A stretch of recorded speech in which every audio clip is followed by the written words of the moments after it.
Hello everybody, and welcome to this lecture on interest groups. So over the last few lectures, in fact I think all of them in the last unit of the course before the second test, we're talking about different parts of government, the bureaucracy, the executive branch, the judiciary, Congress, all these different components of the federal government. Today what we're going to be talking about is moving on and looking at how groups outside of the government who are interested in influencing what the government does, how they can go about doing this. And what we're going to be talking about is interest groups, which are primarily organizations formed around a specific interest or policy aimed at influencing what government does. Before we get into the main discussion, let's start as we typically do with some background on what was going on during sort of the period when we're trying to determine how our government is going to look and what the new constitution is going to include. So we've talked a lot about some of the debates during this period. One of them was around the notion of factionalism. So factions, when you read about them or hear about them in today's lecture, they roughly correspond to what interest groups are, and how we know them today. They're probably a little bit more broad in nature the way they were discussed during this time. So you would have been talking about groups like farmers, merchants, urban versus rural people. So not really specific organizations, but just basically the broader shared interests that these different types of people will hold.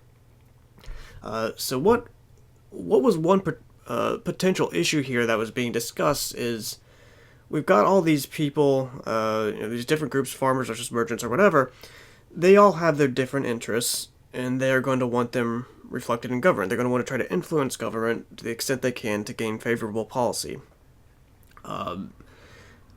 So when you're going from a system like the Articles of Confederation, where there's relatively little power vested in the federal government, and then moving to a new system under the new constitution where the central government's going to have comparatively a lot more power, one concern is that making sure these groups, merchants for example, aren't able to gain control of government and use it to their advantage at the expense of other groups. For instance, maybe merchants somehow gain control of Congress and the presidency, and they're able to either through direct control or influence cause the new government with this comparatively high amount of power to shift policy in their advantage to the disadvantage of the broader population and other interests, other factions.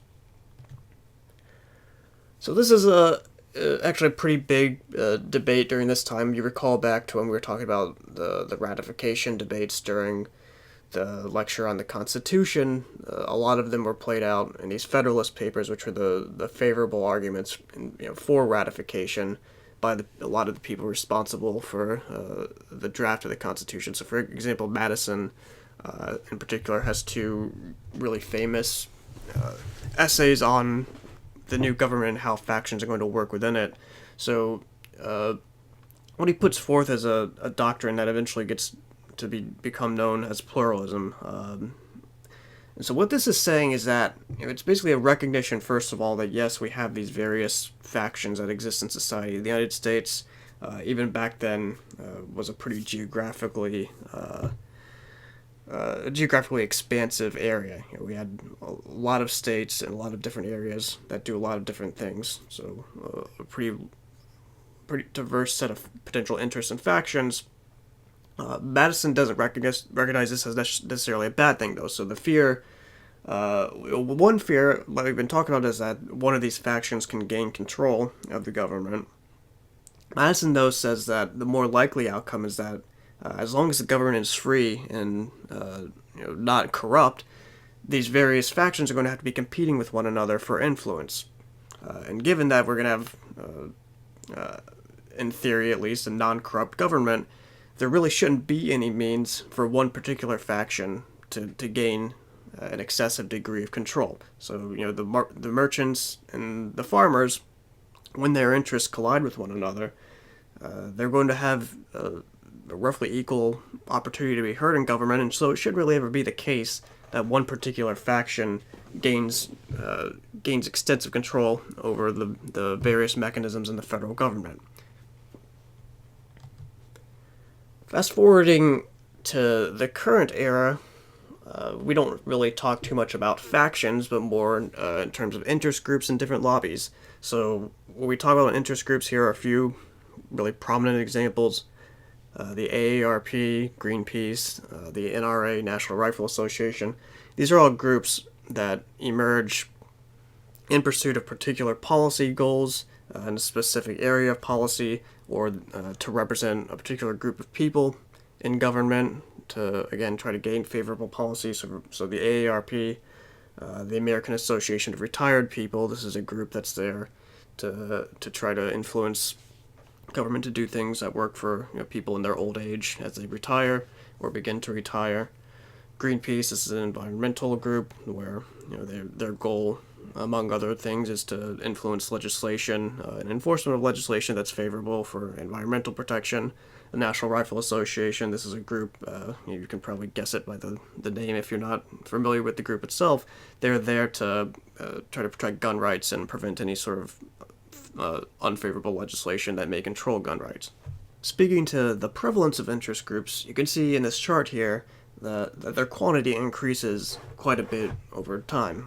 So in recent decades, you go from about 1,500 in 1975 to in 2007, where this chart ends, to over 3,000. So roughly a doubling there during that time span. We'll get into a discussion of the influence of interest groups toward the end of our talk here. Although it's probably worth noting at the outset here that just because the number is increasing, that doesn't necessarily mean that the overall influence is. You can imagine a situation where in 1975, maybe they're exerting the same control just with fewer interest groups as in 2007, where maybe roughly the same thing is happening just with more interest groups. To outline how our talk is going to proceed here, to begin, a really important component of interest group success is membership, probably the most important component, and we're going to have a discussion of how interest groups gain members and how they're used and employed. Next, we're going to talk about what the various strategies are that are available to interest groups in terms of influencing policy. Specifically, we'll talk about what they can do during elections to get favorable politicians into office, and also what they can do in between elections to influence those who are in office to pass these policies that they desire, or on the other hand, refuse to pass policies that they don't like. Both are broad goals that interest groups share. Finally, we'll be talking about the degree of influence that interest groups hold. Specifically, we don't have a lot to say precisely in terms of how a given interest group, what degree of influence it holds. The main point we're going to make here is that this is, we can probably say in broad terms that they have some degree of influence, but pinning down exactly where and how much is a pretty difficult question for reasons we'll talk about. Alright, so to start off, let's talk about how interest groups are composed. So maybe the most important function for an interest group that's necessary to everything else it may want to do is attracting members. So it needs people to provide money, sometimes provide their time and work. All these things are necessary for getting anything done in the interest group. You can't just form. You really can't advance a cause without these types of resources. So this is a big question. One of the main things that an interest group has to do in order to succeed: attract members. From an individual perspective, though, it's not immediately attractive to join interest groups, right? So maybe someone, maybe some people have a really keen interest in particular areas of policy, which predispose them to be interested in what an interest group may be doing. On the other hand, joining an interest group is generally going to convey some sort of cost to the individual. Many of them have dues that aren't trivial in nature. Many of them require a commitment of time or effort. So for a lot of people, by default, it's just not going to be worth it to sign up and join an interest group and participate in a cause, given these things we're talking about, these costs. Another important factor here is, if you recall back to, I think, the very first lecture on Chapter 1, we talked about this concept of public goods. These being a set of goods that, when they're provided to everyone, pretty much. You can't prevent people who aren't participating in the provision of the goods, for instance, or you can't prevent people who aren't paying for the good from receiving it. If it's either provided or it's not, and if it is provided, everybody gets it. So this combination of things that we're talking about here in the last few moments, cost for participation and non-excludability, these combine to form what's known as the collective action problem, and that's depicted here on this chart. And this roughly corresponds to what interest groups do. This paradigm can be applied to a lot of different situations, but it makes sense for interest groups and what we're going to be talking about in this lecture. So to set it up, let's say you're an interest group and your ultimate goal, an easy example here would be like environmental policy. Say you want better environmental standards to improve the state of air, water, and these things can be thought of as public goods. Maybe in this case, if you're the interest group, the public good that you're providing is legislation and regulations that improve the environment. So in order to get this, though, you have to do things as an interest group, like lobby Congress, maybe donate money to candidates that are favorable to these policies that we're talking about. These are things we'll talk about here in a second, but the important thing to note here is these all require things like time and money. So in order for an interest group to provide the public good, it requires what's going on up here, what's known as cooperators. These would be the people who are willing to donate money, willing to donate their time to the interest group, to the ultimate benefit being the provision of the public good, the beneficial policy and legislation leading to, the example we're using here is a better environment. However, when they succeed, this set of cooperators, they all contribute enough to the effort to obtain the public good of favorable legislation. Again, this is an example of non-excludable good. The legislation is passed, and everyone gets to share and benefit from the improved environmental standards and the better quality drinking water and air, or whatever we're talking about. And this includes even people who aren't helping with the interest group. So you've got people over here known as free riders in this paradigm who are enjoying the public good once it's provisioned. However, they're not actually contributing to the provision of it. So they're enjoying without paying any of the costs, basically.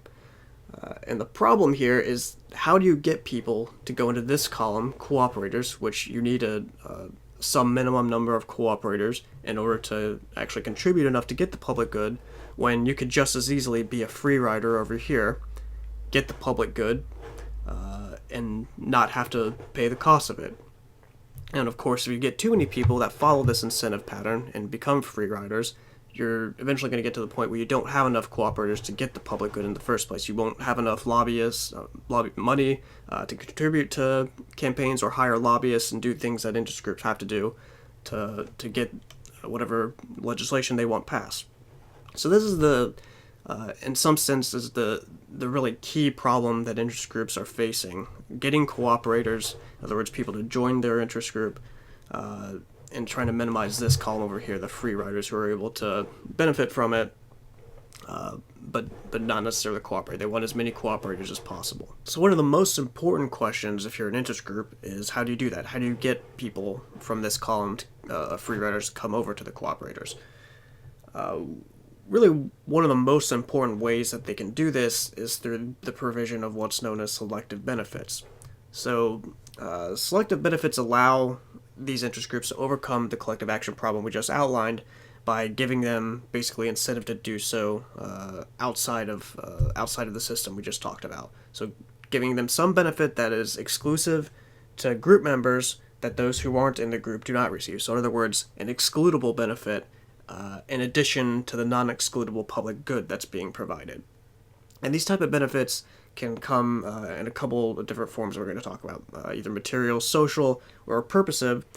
The key being that they have to be good enough and attractive enough to people to actually get people to say, yeah, I really want whatever benefit this is, and I'll join the group and provide money or time or whatever the requirements are.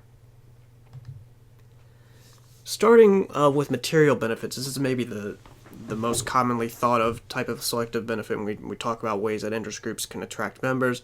These are just tangible things goods or services that are only available to those who join an interest group. This could be something as simple as when you sign up for a particular group, you get a bag or a t-shirt or something.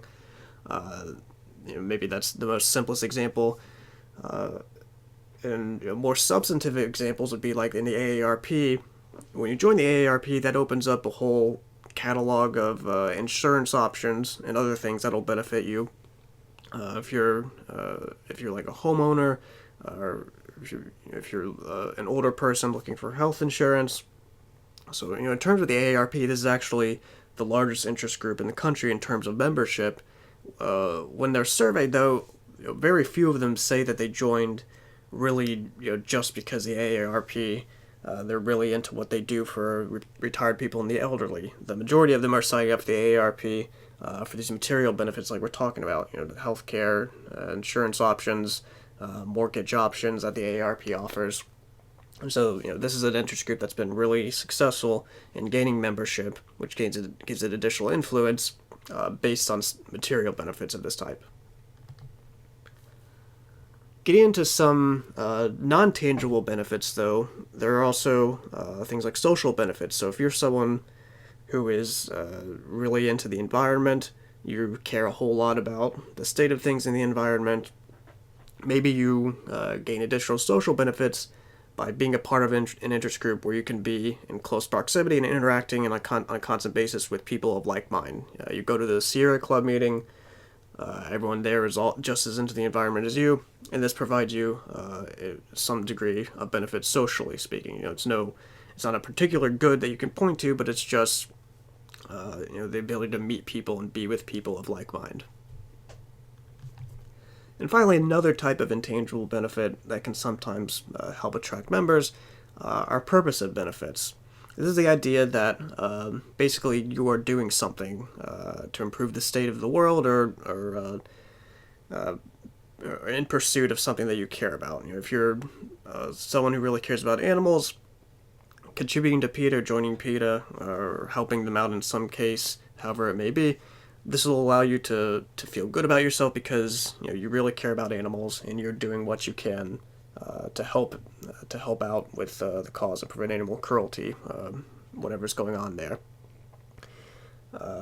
So this is again not something you can point to and say this is a specific good or services. It's just basically a state of mind that participating in an interest group gives you the opportunity and the satisfaction to actually think that you're accomplishing something and helping out.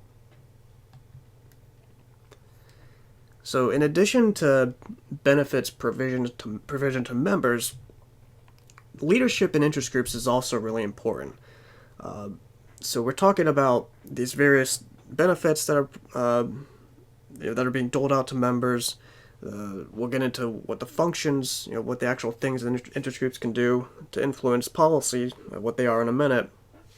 All this requires a high degree of organization. So these groups don't just spring out of the ground. They have to have someone there at the beginning to provide the initial entrepreneurship, to put in place the organization to start doling out these selected benefits, gaining these members, collecting dues, applying them to whatever cause the interest group is interested in, basically forming the organization necessary for any of these functions to happen. These are all things that require costs, so you really need someone there at the beginning who's passionate enough, talented enough, has the expertise and experience that knows how to get these things going. This effort can often be helped along by other people who maybe aren't interested in being too directly involved in the organization and development of an interest group, but nonetheless sympathize with the cause and want to provide substantial support in other ways. So money, of course, helps with everything we're talking about. Money helps you provision these selective benefits, helps with the initial organizational effort in an interest group. So a lot of times you see people who are wealthy in the private sector, people sometimes like entrepreneurs, people who work in finance, investors, people that have gained money through other means, but want to participate in the political process now and apply their wealth to influencing things in the way that they would like it to go. People like Soros, who obviously is providing money to more left-leaning interest groups. The Koch brothers, on the other hand, providing money to try to fund and support more right-leaning interest groups. And then also you have people like Bill Gates, for instance, who aren't necessarily as partisanly charged as people like Soros or the Kochs, but nonetheless want to apply money to whatever causes they think will help the state of the world. Alright, so we've talked about now how interest groups attract members and how they organize themselves, what the necessary factors are. Let's go ahead and speak now to what they actually do. So their ultimate goal, as we've been discussing, is to influence policy and government. How do they go about doing this? We'll talk about two broad categories of influence that they can exert. One through electoral strategy, and then afterward we'll talk about lobbying. So if you're an interest group and you know you have a specific set of policies that you want passed, probably also a specific set of policies and agenda that you don't want to see passed, that you want to see defeated, probably the best way to go about doing this is at the forefront, try to get as many sympathetic politicians into office as you can. So if you're the NRA trying to pass pro-gun measures, if you're an interest group that's dealing with the environment, where you're trying to pass environmentally friendly legislation, the best thing you can probably do for yourself right off the bat is to get as many people into office that agree with you, that are predisposed to support your cause. And so interest groups go about supporting different candidates that they prefer in a few different ways that we're going to talk about. Most importantly, through money. So let's get started first of all with a discussion of what's known as political action committees. So PACs, as the acronym is, these are groups that can oftentimes be associated with a specific interest group. Like the NRA will have their own PAC, for example. Other interest groups will have their own PACs if they're large enough. And so the purpose of a political action committee, in the traditional sense, is to take money, take donations from people, and then allocate them out to various different candidates. And in doing this, the point is clear, right? You pick the candidates that agree with whatever your positions are. You identify those people, and then you give them money to help them win their campaigns. So this is pretty simple in concept. The key point with political action committees, though, is to note that the ones that we're talking about here, the regular PACs, they're limited in what they can do for single donors and single campaigns. So moving here, this chart is showing what these limitations are. If you're an individual and you want to contribute to the NRA PAC or the whatever PAC, you can only give a certain amount to begin with. So you can only give $5,000 to each PAC.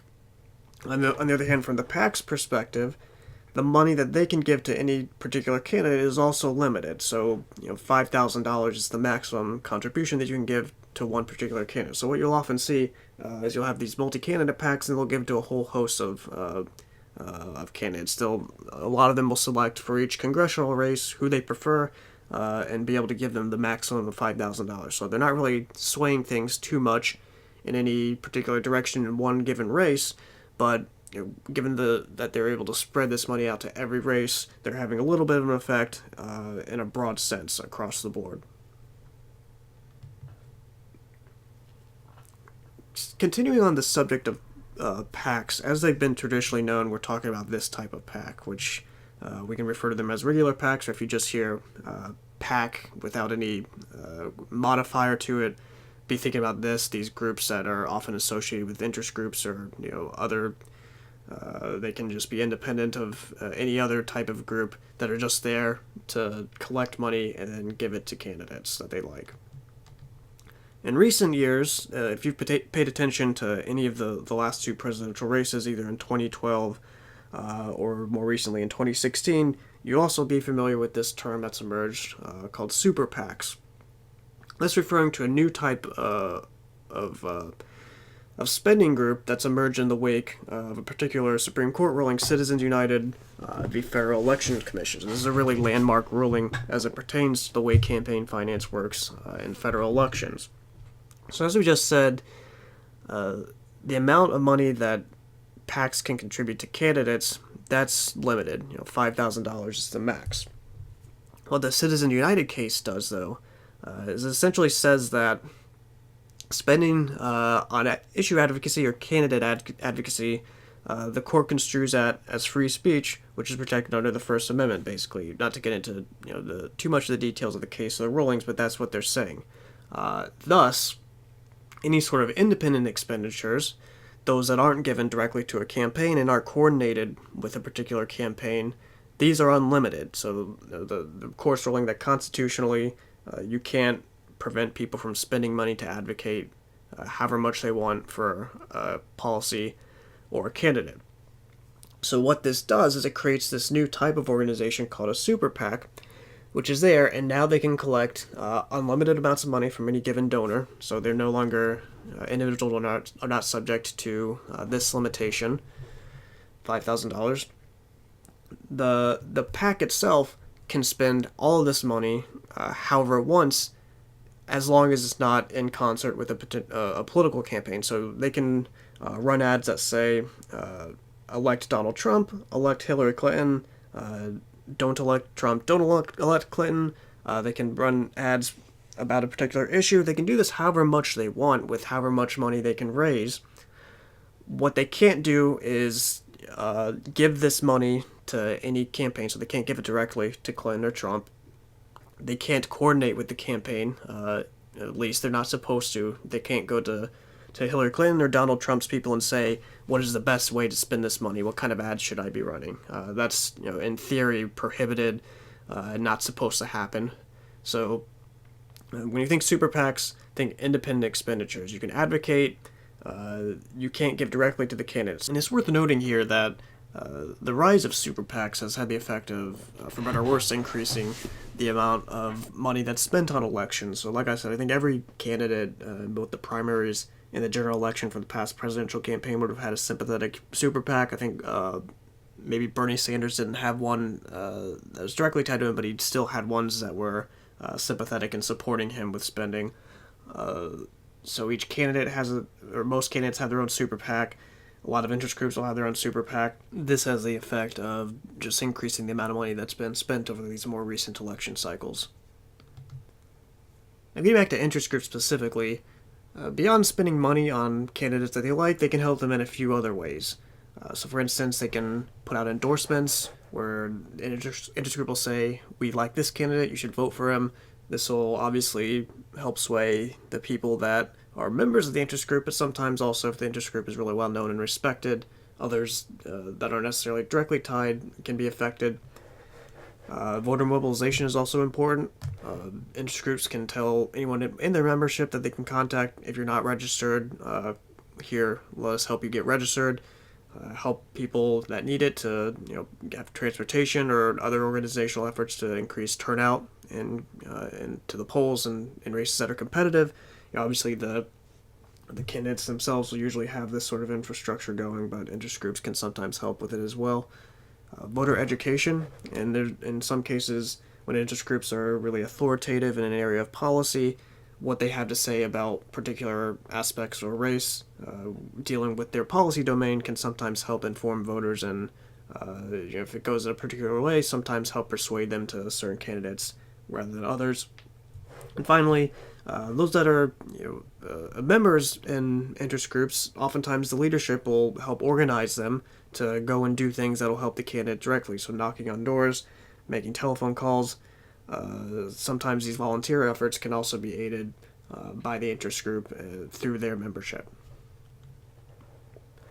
Okay, so what we just talked about so far is the first step as far as what strategies interest groups take to get their policies ultimately passed through government. It helps to have people there that are sympathetic to you by their predispositions. Moving focus now to what they do after elections, in between them. This is most typically referred to as lobbying, the act of interest groups and other whatever groups, whether they're officially interest groups or not, going to people in government and trying to persuade them to adopt policies that they want. So if you're a lobbyist, your job is going to typically consist of meeting with either high-ranking staffers for those in the House or the Senate, or if you have enough influence and you're lucky enough, meeting directly with senators and representatives in order to present arguments in your favor to try to persuade them to your side. You'll typically have a routine that you can say beforehand as far as the substance of the bill. Here is our interest in it. Here's how it's going to affect us and other people. Here's why you should vote for or you should vote against it. Getting back to what we've been talking about a lot in this lecture, membership, having a lot of members helps for pretty clear reasons here, right? If you can go to someone in Congress and say, we think you should vote in favor of this, and we've got 10 million people in our group who, if you don't, are going to know about it and are going to be against you in your next election, this can help. You have a lot more sway there than just going and giving some arguments, which may or may not fall on deaf ears. If you have actual members, 1 million, 10 million people, rather than just a few thousand, you can actually put concrete, not necessarily threats, but consequences to voting certain ways, in front of these senators and representatives. And so we usually talk about lobbying in terms of Congress. This is probably where, whenever you throw the term lobbyist, you think of them meeting with representatives, senators, staffers on Capitol Hill. What can sometimes be equally important, though, is lobbying of the executive branch. We talked during the bureaucratic lecture in terms of how they have some degree of legislative power themselves. So Congress, in concert with the president, passes the legislation. When it goes into effect, though, it's done through the bureaucracy, as we talked about, typically through issuing some type of rules, which a lot of times have some degree of leeway as to what they're going to look like. So when this is the case, if you're an industry lobbyist, you want to be working with whatever bureaucratic department or agency is in charge in order to make the ultimate rule look as favorable to you as possible. And because these rules, they can be influential, they have the force of law, it's really important as well to effectively get the policies and pursue your agenda to do this at both the congressional level and the executive branch level. And this relationship that we're talking about here, this three-part relationship involving interest groups, Congress, and the bureaucracy, oftentimes you'll hear it discussed in terms of what's known as the Iron Triangle. And the intuition here is just that interest groups, they have means of helping Congress and the bureaucracy.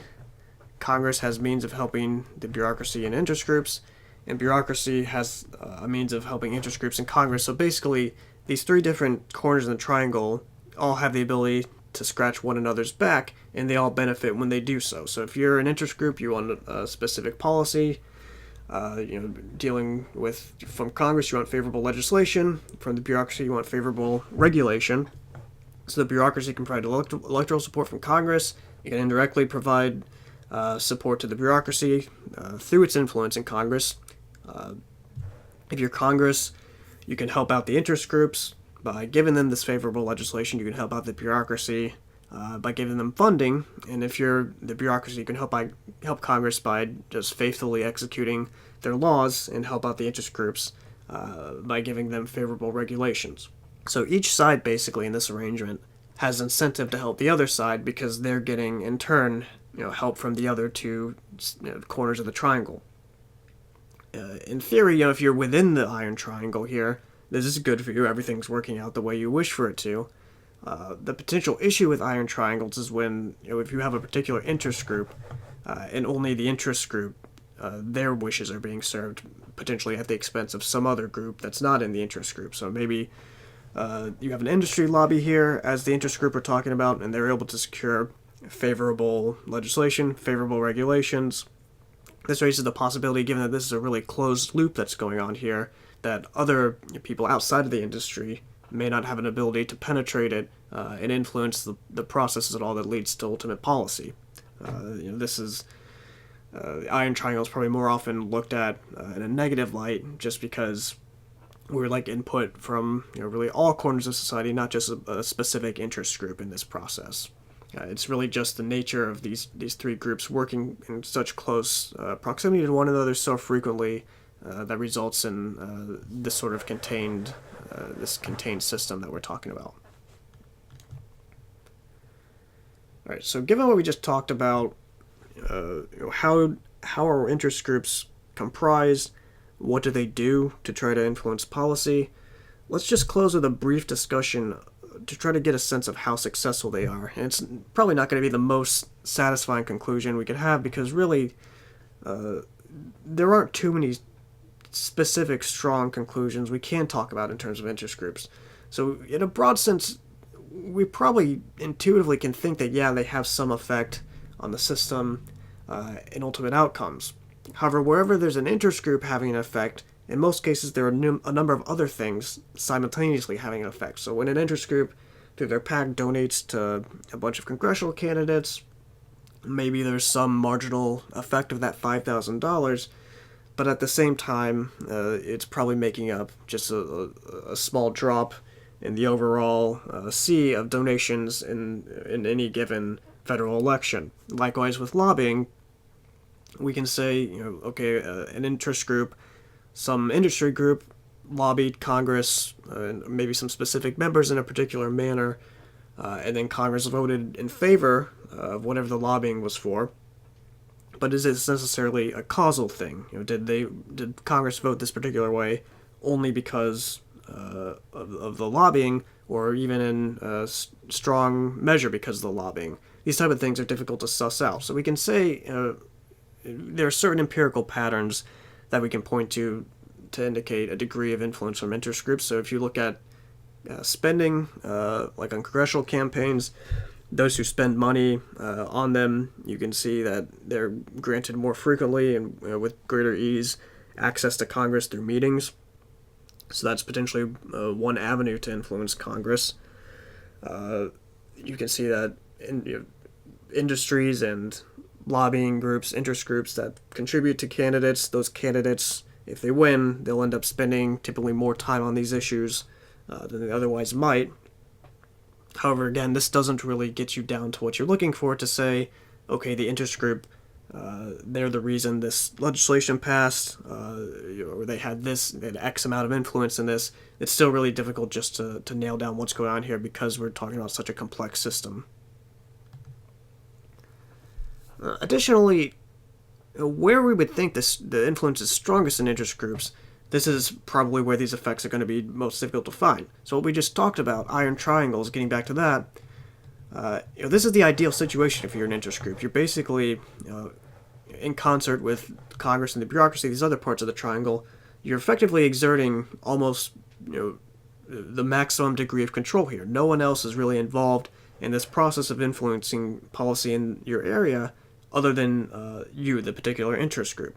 So this is really where the greatest degree of influence is going to be found. But in terms of identifying exactly what that influence looks like, it's difficult because of a lack of counterfactual. Because there's no one else interacting within the iron triangle, we don't know what the opposition is looking for. We don't know the degree to which they're putting forth an effort to whatever an opposition policy would look like. So there's not really a means to compare what the actual ultimate outcome of policy looks like compared to what it might look like if some other group had the influence. So in these various respects we're talking about, again, broadly speaking, influencing, these industry groups have some degree of influence on outcomes in the federal government, although it's a really difficult area to approach and figure out the precise cases where they are critical. Alright everyone, that is the end of this lecture on interest groups. I'll see you all next time.